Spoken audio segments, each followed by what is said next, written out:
Cheating fiancée tried telling me that her affair was just a test, so I said goodbye and walked out. Let me start from the beginning here. Yesterday I met my fiancée at our wedding venue for our 4-month out meeting to finalize details. We drove to the venue separately because she was leaving straight from work. Towards the end of the meeting she let me know her friend was dropping off her rental car and needed a ride home and asked if it would be okay. I said yes, thinking nothing of it as it wasn't that far from our home and I know her friend well. I get home and tried to get in touch with her for the next 3 hours. No answer. At approx the 1:30 mark I texted her friend and asked if she had made it to her okay. I was very worried. My fiancée ends up coming home and says sorry it took longer than expected, she hung out with her friend for a bit before leaving. Okay, no biggie, just LMK next time please. Her friend gets back to me a few minutes later and says sorry I couldn't make it to the venue, didn't see your fiancé tonight. I asked her why she would say this and she said she didn't know she can't control what her friend says and walked outside. I'm sketched out AF by this point. I've never done this but I looked at her phone records, yes I did and don't regret it. I saw that when she went outside she called her friend that had texted me right after she went outside. I also saw an hour-long call with a number I didn't know on the way to the venue. I asked her what rental place they went to and multiple other questions. She had quick answers and they seemed legit. I thought maybe I'm crazy here, I need to chill and sleep on it. This morning I asked her to please see the text from her friend asking her to pick her up and I would apologize for questioning her the previous night. She said no. I said when I caught up to you yesterday on the way to the venue I saw you were on the phone, who was that? She said oh that's the friend I picked up later on. That's when I knew for a fact she was lying. I said I looked at her phone records and knew that wasn't true. She then changed her story to say oh I needed to meet up with a coworker to discuss a patient. Who is the coworker and why couldn't you discuss that over the phone? I need to show him the techniques in person, his name is Michael. Okay, I am sketched out beyond belief at this point, we never lie to each other. I asked to see the text with Michael. She said wouldn't let me see. I said why not if there's nothing to hide? Are you having an affair? Do you not want to be together anymore? She pauses and proceeds to tell me all the things that are wrong with me. I work too much, I don't spend enough time her don't listen. I'm astonished at this point, all of this is news to me. I put 2 and 2 together at this point, I know something sketchy is going on. I again asked to see the texts. It took about a half hour of convincing to see these texts and they were crazy. Sexual in nature and talking a lot of shit about me. Also how she wanted to be with him and how they're essentially in love. She started this job 1.5 months ago, he is her coworker. He is also 15-20 years older and divorced, multiple kids. I have been financially supporting her for the last few months as she got back on her feet and was working extra so she wouldn't have to pick up a part-time job. We own a house which we both live in with 3 dogs and a horse. Sorry for the novel, I am beside myself right now. I did not see this coming and we were going to get married in 4 months. Any advice would help. Update 1. As an update, I was finally able to sit down with her tonight and go over this. Again, she came in trying to blame me for what she did. Trying to justify the cheating and lying as a direct result of my lack of communication and listening. She said she wouldn't have had to start talking to this guy if I had been listening better. I spend too much time in the office working and don't dedicate enough time to her. I tried to explain that I was putting in extra hours to try and support her and the family financially while she was struggling so she wouldn't have to get a part-time job. She said she would have rather gotten a part-time job, which makes no sense to me. She was under the impression that because this was short-lived, 1 week she say, and they only made out once, that we could move past this. When I brought up the texts where she was trashing me and talking sexual with him, she deflected hard and I got nowhere with that. I told her that I'm not the reason that this is happening. She went too far and should have communicated with me or thought about the implications first. That I can never trust her again and this is all because of her actions. Whether she wants to try and justify this as my fault is up to her. At the end of this part it got a bit calmer. I said listen, we just really need to figure out the house we own jointly and the 3 dogs. We came to the conclusion that either I stay and buy her out or we sell and get new places. The dogs, one of us will get one, the other 2 TBD. So that's where this left off tonight and we'll continue to keep you all posted on progress. Curious what you all would do about the house. Financially I can support it alone, but it is nearly 3,000 square feet and 5 acres of land which was bought solely to have her horse. She is taking the horse when she leaves and boarding it at a barn. Update 2. Day 3, I was able to sit and have a 3-hour conversation with her tonight. We talked about our relationship and what led to what occurred. It started with her telling me what I did wrong in our relationship. Lack of communication. Spending too much time working and on my phone. I don't disagree with any of these things. My mindset behind working so much was support of the family. I run an e-commerce business on the side and am a one-man customer service center and deals happen 24 hours a day. I am never not on the clock. I could have certainly been better about setting my phone aside and responding to people the next day. The lack of communication was on both ends, and a prime example of this is the fact that I was unaware she was unhappy with any of this. It was never communicated to me. She said she felt I would have gotten upset if she told me but never gave me the chance to work on it. I am not a perfect person by any means and many times I do or say things that are misinterpreted by her as rude. An example of this is a week or 2 ago I was trying to help her with a budget with her financial problems to try to set up a plan to get her on track. To note, I work in the financial industry and do this for clients all the time. She had mentioned that she owed me maybe $1,000 and she would get that back to me next paycheck. I said something like I think it's a little bit more than that, let's go through the transfers I've made to our joint account. It ended up being over $5,000. My purpose for doing this was not to make her feel bad but to realize how much I have been contributing. She took this as me trying to humiliate her. Was just trying to help and maybe my timing was off. She told me I had been too focused on money lately, but I was only trying to make sure we were going to be okay. We still had quite a bit to pay for the wedding and my budgeting mentality was on overload trying to make sure we had enough.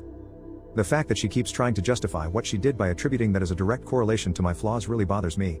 She keeps telling me that she is surprised I would throw away 7 years of a relationship away like this. I keep having to remind her that I didn't throw it away, she did with her actions. She told me that I told too many people too quickly and we could have resolved all of this between us.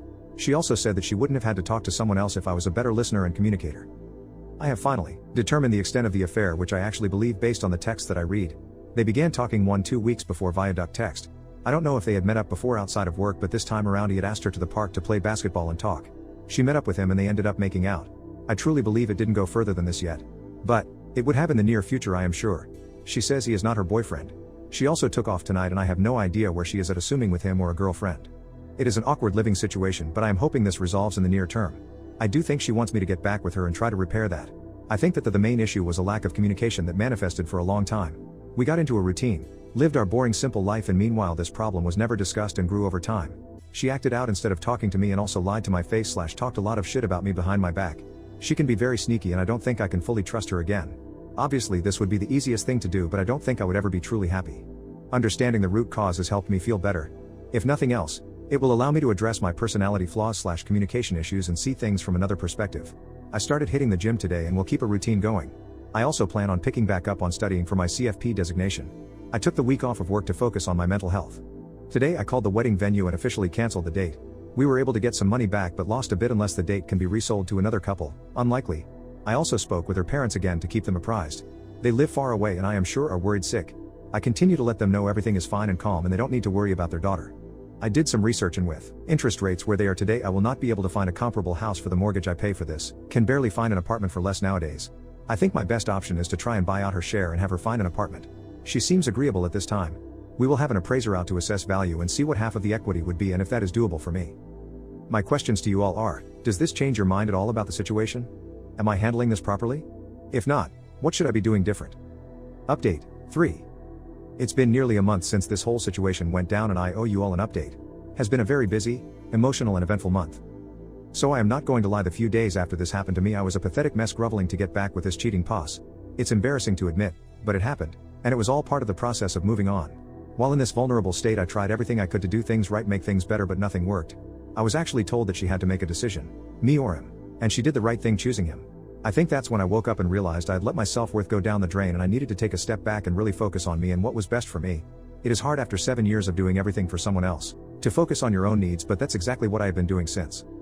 I moved our joint savings accounts to my individual checking account.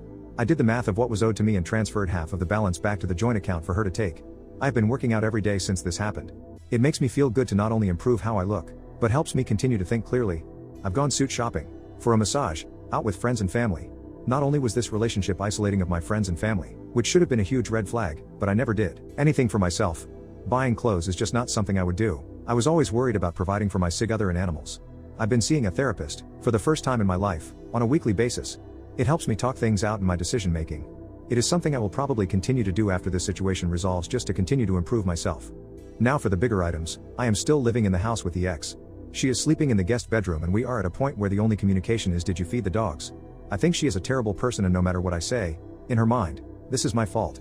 To accuse someone of being a bad communicator and then using that as an excuse to then not communicate her feelings to me and cheat is her being a hypocrite and an easy out in her delusional mind. I stopped bothering trying to reason with her because she is unreasonable. I have been keeping the ball rolling with listing the house for sale. I contacted an agent, had them come, and was happy with the proposed sale price. She then requests that I contact 2 other agents and get their opinions, one of which was recommended by her friend. Yes, I made all the calls, set up all the appointments and met with these people. This is how the relationship always was, and even though it's not fair, I've been willing to do it all to get the hell out of here. After meeting with all 3, we ended up going with the first agent. Pictures were taken on Sunday and the house was listed for sale Sunday night. Open house next Saturday. Already getting a lot of attention on the resites. She will be taking the horse to a barn somewhere TBD. I had a conversation about the dogs and offered to take one or none. She said she would take all 3 of them to keep them together. They are a happy bunch and I don't want to fight over taking one if that will break them up. It also selfishly allows me to pursue a clean start. Unexpectedly, I met someone about a week ago that I've been spending quite a bit of time with. I have no false expectations here, but am enjoying hanging out with her. She's been through a similar situation in the past and has been helping me through this. It's really eye-opening speaking with a kind, thoughtful and independent woman. It makes me realize what a narcissist my ex was. Completely self-centered, dependent and manipulative. I should have listened to the warnings from family and friends long ago. I definitely fell into the trap of being in a simple routine. I wasn't enjoying life, it was just an easy situation to be in. Nice house, lots of land, great animals, didn't want to rock the boat. So I just continued on. You don't really realize this until you take a step back and truly reflect. Some might say it was wasted time, but I am really using this as a learning experience. I will not ignore red flags in the future. I will not fall into the simplicity trap. I will continue to maintain relationships with friends and family. I just want to end this with a huge shout out to everyone on here that commented on my original post. I posted on Reddit because I had no idea what to do. Those of you that took the time to try and help a complete stranger on Reddit are amazing. I read every single comment and they all helped me get to where I am now. I am looking forward to the next chapter in my life, wherever it takes me. Thank you all, truly. Update 4. Hello all, it's been quite some time since I have posted an update on this situation. It's wild to think that all of this happened more than 4 months ago now. With time this has gotten so much better, and hopefully if someone stumbles upon this going through the same situation, it will help them realize that time heals everything. I shared the house with my ex until mid-May. It was painful being there with her and the dogs, knowing that my life as I knew it had ended. We were roommates who didn't like each other. I tried to avoid her as much as I could, but it was impossible. We stayed in different bedrooms, but the dogs were allowed to roam to and from at night, doors open. After the first few weeks she stopped sleeping out, and it didn't happen almost at all for the remainder of the time at the old house. The constant texting and phone calls, however, did not. I think they decided not to pursue a relationship but remained friends. I don't know for sure and didn't care enough to ask. She moved out in mid-May along with 2 of the 3 dogs. Saying goodbye to them was awful. The loss I felt could be compared to a loved one dying. During my last month there I met up with the ex and 2 dogs at a dog park a couple of times.